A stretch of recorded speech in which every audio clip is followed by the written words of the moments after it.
Hello sir, আমার তো বিয়ে ঠিক হয়ে গেছে। আমি তো বাসায় চলে আসছি। এখন তো আপনার সঙ্গে আগের মতো আর খেলাধুলা করতে পারবো না। স্যার, আফসানার সঙ্গে আমি কথা বলছি। আফসানা আপনার সঙ্গে খেলাধুলা করতে রাজি হবে। আমি ওকে ফোন দিয়ে জানাই দিব। আপনার সাথে একটু খেলাধুলা করতে মজা লাগে না? করলেই মজা পাইবেন। না করলে কিভাবে মজা পাইবেন, বুঝবেন কিভাবে? আচ্ছা, আচ্ছা। আপনার সঙ্গে আমি অনেক খেলাধুলা করছি, অনেক টাইম মিট করছি। এখন আমার জায়গায় আফসানাকে আপনি ওকে নিয়ে খেলাধুলা করেন। হ্যাঁ, উর্মিলা। Hello sir. হ্যাঁ স্যার, কেমন আছেন স্যার আপনি? এই তো ভালো আছি। কেন তোমাকে অফিসে দেখতেছি না, কোথায় তুমি? স্যার, আমি ছুটিতে আসছি তো। ছুটিতে আসছো কোথায়? অত বলে বলা যাও না কেন? এই ছুটির বিষয়ে আপনার কাছে তো বলছিলাম অনেক আগে। আপনি বলছিলেন ঠিক আছে, তোমার যে কদিন ছুটি প্রয়োজন তুমি নিও।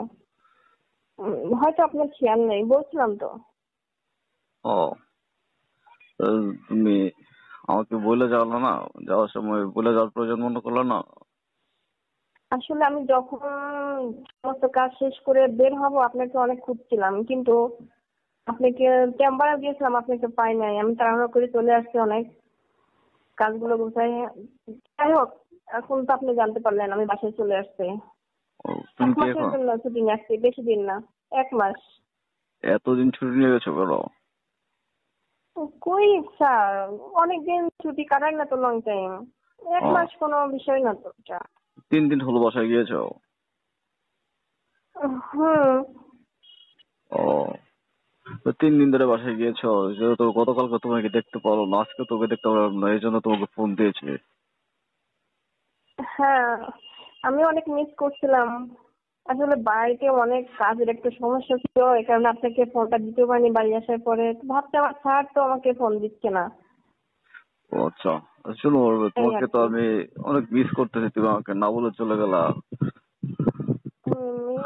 আমিও করছি মনে মনে, কারণ যেহেতু আপনার কাছ থেকে চলে আসছে এখন ফোনের মাধ্যমে মিস করতে পারছি না, অনেক ব্যস্ত স্যার। কিসের ব্যস্ত? বাড়িতে কিসের জন্য চলে গেছো? 1 মাসের ছুটি, এত ছুটি নিয়ে গেছো কেন? বলবেন না, আমার ফ্যামিলি থেকে আমার বিয়ের প্রস্তাব দিয়েছে। বিয়ে করার জন্য তারা ছেলে ঠিক করছে। ও, তুমি বিয়ে করে ফেলেছো? হ্যাঁ, বিয়ে হয় নাই। উম, আমাদের ফ্যামিলি থেকে আর কি, ওরাই সবকিছু ঠিক করছে, ওদের পছন্দের ছেলেকে বিয়ে করতে হবে। তাহলে তুমি যদি বিয়ে করতে চাও, আবার কি হবে? আমি কার সাথে খেলাধুলা করবো? হ্যাঁ, মজা উম, মাস্তি খেলাধুলা কার সাথে করবো? তুমি যে করে বিয়ে করতে তো উর্মিলা। তাতে সমস্যা কি? আমার কত কলিগ হিসাবে তো আপনি অনেক দুষ্টামি ফাজলামি করেন, তাদেরকে একজনের নিয়ে যাবেন আমার জায়গা, তাদের নিয়ে খেলাধুলা করবেন। আমার তো অনেক কলিগ আছে তো আপনাকে পছন্দ করে। আমি যে তোমাকে পছন্দ করি সেটা তো তুমি বুঝো না, তুমি এখানে বিয়ে করে ফেলতেছো। পছন্দ করলে এটা তো আমার জীবন না, আমার তো জীবন সঙ্গী হিসাবে একজনকে রাখতে হবে, না স্যার? সেটাই তো, তোমার সাথে খেলাধুলা করে অনেক মজা পেতাম, অনেক ভালো লাগতো। আর সেই তুমি বিয়ে করে ফেলতেছো, তুমি আমাকে বলে যাওয়ার প্রয়োজন মনে করলে না? এখন আমি স্যার, কিভাবে আসলে থাকবো? এরকম হুট করে চলে আসতে হবে বাড়িতে, আমি তো এটা কখনো বুঝতে পারিনি। আর আমার জন্য যে ফ্যামিলি থেকে পাত্র ঠিক করছে সেটাও আমাকে কেউ বলে নাই। যাই হোক, আপনার অবস্থা কি হবে? আফসানা আছে না? আফসানা কিন্তু আপনাকে অনেক পছন্দ করে, অনেক ভালোবাসে, আপনি জানেন না। আফসানা তো আর তোমার মতো সুন্দর না। সুন্দর না, কিন্তু আপনি একবার ওর সঙ্গে একটু খেলাধুলা করে দেখেন, ও অনেক ভালো। কারণ আপনার সঙ্গে যখন আমার সম্পর্কটা অনেক গভীর না, আপনার মাঝে মাঝে আমাকে জিজ্ঞেস করতো যে স্যার কি তোমাকে অনেক ভালোবাসে, তোমাকে অনেক কেয়ার করে, অনেক কিছু আমাকে প্রশ্ন করে। আমি বলছি তুমি আর স্যারের কথা শুনবো, দেখ স্যার তোমাকে অনেক ভালোবাসে। বলছে আহ, তাই হয় নাকি?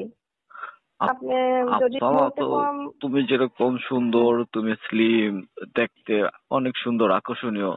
তো আফসানা তো তেমন সুন্দর না, অত মোটা, কেমন জানি। ওকে তো অত বেশি খেলাধুলা ভালো লাগে। করতে, না শোনেন, খেলাধুলা করতে করতে ও চেকন হয়ে যাইব। ঠিক আছে, আপনি একবার যান না ওর কাছে, ও মেয়েটা কিন্তু অনেক ভালো, আর আপনাকেও অনেক মিস করে ও। আফসানা কি তোমার কথাতে রাজি হবে আমার সাথে খেলাধুলা করার জন্য? হ্যাঁ, অবশ্যই রাজি হবে। আপনি যদি বলেন আমি ওকে ফোন দিলে ও আপনার সঙ্গে কথা বলবে। আপনি ও, ডাকলেই আপনার কাছে চলে যাবে। কেন তুমি যে বিয়ে করতেছো, তুমি বিয়ে করে কি তারপরে আচ্ছা চাকরিটা জয়েন করবো না, কাজে যোগ দেবো না? এখন আমার শ্বশুর বাড়ির লোক স্বামী তারা চাকরি করতে দেবে কি দেবে না সেটা আমি এখন জানি না। সেটা আপনাকে পরে ফোন দিয়ে জানিয়ে দিব। উম, চাকরি করতে দিবে না এখন, তো বুঝলাম। এখন তুমি এ করবা, হ্যালো, আচ্ছা, আপনার সাথে হ্যাঁ আমার বলেন। যোগাযোগ করে দিবা? আপনি যদি বলেন আমি যোগাযোগ করে দিতেই পারি। আপনি বললে আমি ওর সঙ্গে যোগাযোগ করব। আপনারা কি তোমার কথায় রাজি হবে এই খেলাধুলা করার রকম জন্য ওর মজার সাথে? ভিডিও পেতে আমাদের ইউটিউব চ্যানেল কারণ এটা কি টিজে আর টাইম কখনো 11 কে সরাসরি কাউকে সাবস্ক্রাইব বলা যায় করুন। যে স্যার তোমার সঙ্গে খেলাধুলা করবে? আপনি আমি আপনার ভালোবাসা আপনার ইয়া দিয়ে আপনি আনুগত্য করে নিবেন তাকে। আমি তো কোনো মেয়ে কি কখনো ইচ্ছাকৃত ভাবে কাউকে চায় বলেন? চাই সবকিছু করি। তুমি তো ইচ্ছাকৃত ভাবে চাইতা। ইচ্ছাকৃত ভাবে আপনাকে অনেক ভালো লাগতো তাই। সেটাই। অনেক মিস করতাম। আপনার সবকিছু অনেক ভালো লাগতো কারণ আপনাকে দেখে আমি ঠিক থাকতে পারতাম তাই। হ্যাঁ, তো না আপনার সঙ্গে যে আমার একটা রিলেশন সম্পর্ক হ্যাঁ। ছেলেটা জানতো, জানে আপনি প্রশংসা করতো তখন আমার না অনেক হিংসা হইতো, রাগ হইতো বুঝছেন, যে আমার আপনার ভালোবাসার ভিতরে ও কেন ভালোবাসার কথা বলে। এখন তো ও বললে রাজি হয়ে যাবে। তুমি যদি বিয়ে করে এসে চাকরিতে জয়েন করো, তারপরে কি আমার সাথে খেলাধুলা করবে না? হ্যাঁ অবশ্যই করব, কেন করব না। তাহলে আর তাহলে আর ওই আপ- যে আপনারা কি কেমন লাগে? আপনি তো বলছেন যে আমি কিভাবে থাকবো, এই জন্য কিছুদিনের জন্য আপনার কাছে আপনাকে আমি ইয়া করে দিচ্ছি। আপনার ভালো লাগা ভালোবাসা ওর কাছ থেকে একটু চাওয়া পাওয়া মিটাই নেন। হুম, আর যদি আপনি প্রয়োজন না হয়, যদি 1 মাস অপেক্ষা করতে পারেন তাহলে তো আরো ভালো। আমি আবার চলে আসবো আপনার কাছে, আমার জায়গায় আমি ফিরে আসি, আপনার সঙ্গে আবার খেলাধুলা করবো। তারপর তুমি, তোমার হাজবেন্ড তোমাকে কিছু বলবে না? না, এটা তো কখনো বলা যায় না। এটা বললে কি আমার হাজবেন্ড আমাকে গ্রহণ করবে? তা তো করবে, কখনোই না। তা তো করবে না। উর্মিলা শোনো, বলেন। তুমি যেটা বলছিলে, তুমি যে আফসানার সাথে কথা বলো, কথা বলে তুমি দেখো আফসানা রাজি হয় কিনা, বুঝছো? আসলে অলরেডি রাজিটা আপনাকে করাতে হবে। আমি আর বলতে পারি যে স্যার তোমাকে অনেক মিস করছে, স্যার তোমাকে কি যেন একটা বলতে চাই, তুমি স্যারের কাছে যাও, স্যার তোমাকে ডাকে তুমি স্যারের কাছে যাও, হয়তো আমি এতটুকু বলতে পারি। বাদ বাকিটা আপনাকে ম্যানেজ করতে হবে। ঠিক আছে, আমি বাদ বাকিটা ম্যানেজ করে দেখবো না। তুমি আফসানার সাথে কথা বলো, যেহেতু সে আমার প্রতি আগ্রহ দেখিয়েছে, তাহলে সে অবশ্যই রাজি হবে। হুম।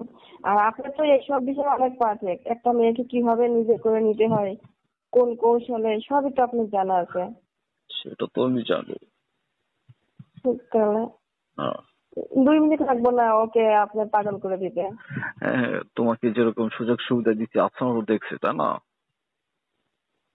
অবশ্যই ও তো সবকিছু দেখে, হ্যাঁ, জানি সবকিছু জানো। হ্যাঁ, তাহলে সে যদি আমার সাথে খেলাধুলা করে, ওরকম সুযোগ সুবিধা তো পাবে। আপনি যদি প্রথম রাতেই ওর মনটাকে জয় করতে পারবেন, যদি আদর ভালোবাসা দিয়ে ওকে সন্তুষ্ট করতে পারবেন, দেখেন ও আপনার আনুগত্য হয়ে যাবে। তখন আপনাকে ছাড়া ও হ্যাঁ, কিছুই বলবে না। মন জয় করা তো ব্যাপার না, তার মন জয় করতে পারবো, সমস্যা নেই। এই রকম হ্যাঁ, মজার হুম, ভিডিও পেতে আমাদের ইউটিউব চ্যানেল কারণ টিজে আপনি টাইম তো এসব 11 কে বিষয়ে অনেক সাবস্ক্রাইব পারফেক্ট। করুন। একটা হ্যাঁ। মেয়ে আপনার কাছে গেলে তো আর কিছুই লাগে না। তাহলে বিয়ে কবে করতেছো তুমি? বিয়ের ডেট এখনো আসলে হয় না, এই কথাবার্তা চলছে দুই পক্ষের মাঝে, এখনো ডেট হলে আমি আপনাকে জানাবো সবকিছু। ও, স্যার আমি যদি আপনাকে আসতে বলে আমাদের এখানে আসবেন? এখন তো আমি কোন পর্যায়ে জব করি সেটা তো তুমি দেখছো। এখন তুমি ইনভাইট করলে তো যাতে পারি না, হুম। বুঝছো? হ্যাঁ। তুমি ইনভাইট করলে তো আমি যাইতে পারি না, তারপর তুমি বলেও আমি যাওয়ার চেষ্টা করবো।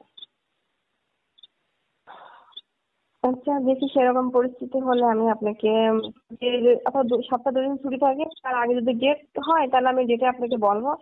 যদি এটা হয় সময় করে যেতে পারলে তাহলে আসবেন, আসতে পারলে আসবেন। হ্যাঁ, ঠিক আছে, শোনো উর্মিলা, এখন এখন কি করছেন? এখন কি করছেন আপনি? এই তো অফিসে আসলাম, অফিসে এসে আমি উর্মিলাকে দেখতে পারতেছি না। এখন কাকে জিজ্ঞাসা হুম, করব, জিজ্ঞাসা করে তো কাউকে খুঁজে পাচ্ছি না। আমি ভাবলাম যে তাহলে উর্মিলাকে একটা ফোন দেই, দেখি ও কোথায় আছে। হুম। কি আমার কি অনেক খারাপ লাগছিল না দেখার পরে? না, খারাপ তো লাগতে আছে, তোমার সাথে কতদিন ধরে খেলাধুলা হয় না, প্রায় 10-12 দিন হয়ে গেলো তোমার সাথে খেলাধুলা করতে পারতেছি না, খারাপ তো একটা লাগবে। সমস্যা নেই, একটা মাস কিছুদিন আপনি আপনার সঙ্গে মিট করেন, তারপরে দেখেন আপনি অনেক পরিবর্তন হয়ে গেছেন, তখন আপনি আমাকে চিনবেন না। তাই?